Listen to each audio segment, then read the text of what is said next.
Salam, selamat pagi. Kita akan masuk dalam renungan pagi. Mari kita berdoa. Ya Tuhan, urapi hati dan pikiran kami ketika kami hendak membaca dan merenungkan firman-Mu. Di dalam nama Tuhan Yesus Kristus kami berdoa. Amin. Bapak Ibu Saudara-saudara, ayat yang menjadi dasar kepada renungan kita terdapat di dalam 2 Raja-Raja 4 ayat 1 sampai ayat yang ke-7. Dan yang menjadi ayat nas adalah pada ayat yang kedua. Firman Tuhan yang berbunyi demikian. Berkatalah perempuan itu, hamba-Mu ini tidak punya sesuatu apapun di rumah, kecuali sebuah buli-buli berisi minyak. Bapak Ibu, tema yang saya mau ambil adalah meremehkan hal yang kecil. Bapak Ibu Saudara-saudara, adalah sesuatu hal sifat manusia. Bila kita seringkali menganggap enteng, remeh hal yang kecil. Karena hal yang kecil seringkali kita anggap tidak berarti, kurang berguna. Kita fokus dan perhatian kita tertuju kepada hal-hal yang besar. Akibatnya banyak orang yang menempuh jalan yang instan, yang cepat, menghalalkan segala cara demi untuk mendapatkan hal-hal yang besar. Tanpa mau berjuang dari bawah, mengikuti proses, atau memulai dari hal-hal yang kecil. Nah, perhatikanlah Bapak Ibu Saudara-saudara. Alkitab mencatat ada banyak peristiwa dahsyat terjadi. Mujizat yang dilakukan Tuhan Yesus justru dinyatakan dari hal-hal yang kecil dan sepele. Contohnya, Tuhan sanggup memberi makan 5.000 orang laki-laki, belum termasuk perempuan dan anak-anak. Hanya dengan 5 roti dan 2 ikan.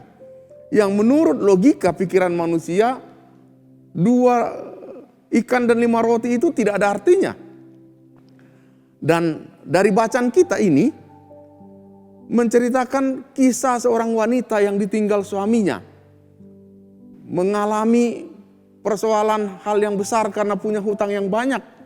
Dan penagih hutang akan mengambil kedua anaknya untuk dijadikan budak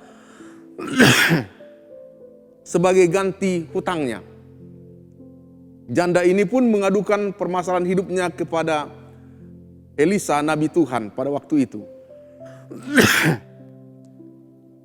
Dan bertanyalah Elisa kepada janda itu, apa yang dia punyai di rumah? Dan sesuai dengan bacaan nats kita, dia menjawab, hamba-Mu ini tidak mempunyai sesuatu apapun di rumah, kecuali sebuah buli-buli berisi minyak. Bapak Ibu Saudara-saudara, jawaban janda ini menyiratkan bahwa dia tidak mempunyai sesuatu yang berarti, kecuali sebuah buli-buli berisi minyak.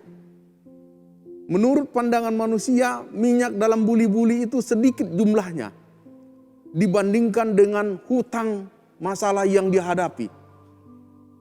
Tetapi mari kita lihat, cara pandang Elisa, Nabi Tuhan itu berbeda.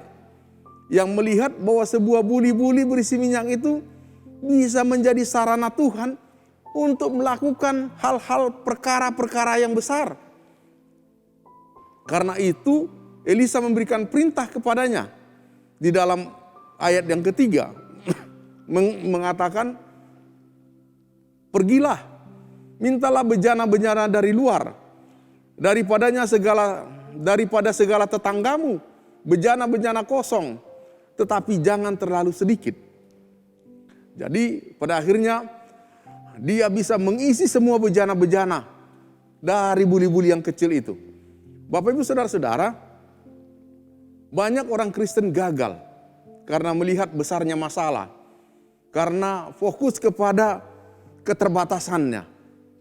Nah, oleh sebab itu firman Tuhan pada saat ini mengajar kepada kita untuk jangan menganggap sepele hal yang kecil. Sesungguhnya sekiranya kamu mempunyai iman yang sebesar biji sesawi saja, kamu dapat berkata kepada gunung ini, pindah dari tempat ini ke sana, maka gunung ini akan pindah. Dan tak ada yang mustahil bagi Tuhan. Matius 17 ayat 20. Bapak Ibu Saudara-saudara, melalui hal yang kecil, Tuhan dapat melakukan perkara-perkara yang besar. Dari apa yang kita punyai, Meskipun itu kecil dan sederhana, tetapi Tuhan bisa memakainya dengan ajaib dan luar biasa. Jangan batasi kuasa Tuhan, karena Tuhan mampu melakukan perkara yang besar kepada kita. Mari kita berdoa. Kami bersyukur atas firman-Mu yang sudah menguatkan kami. Mampukan kami menjadi alat Tuhan, melakukan kuasa Tuhan dalam kehidupan kami. Dalam nama Tuhan Yesus Kristus kami berdoa. Amin.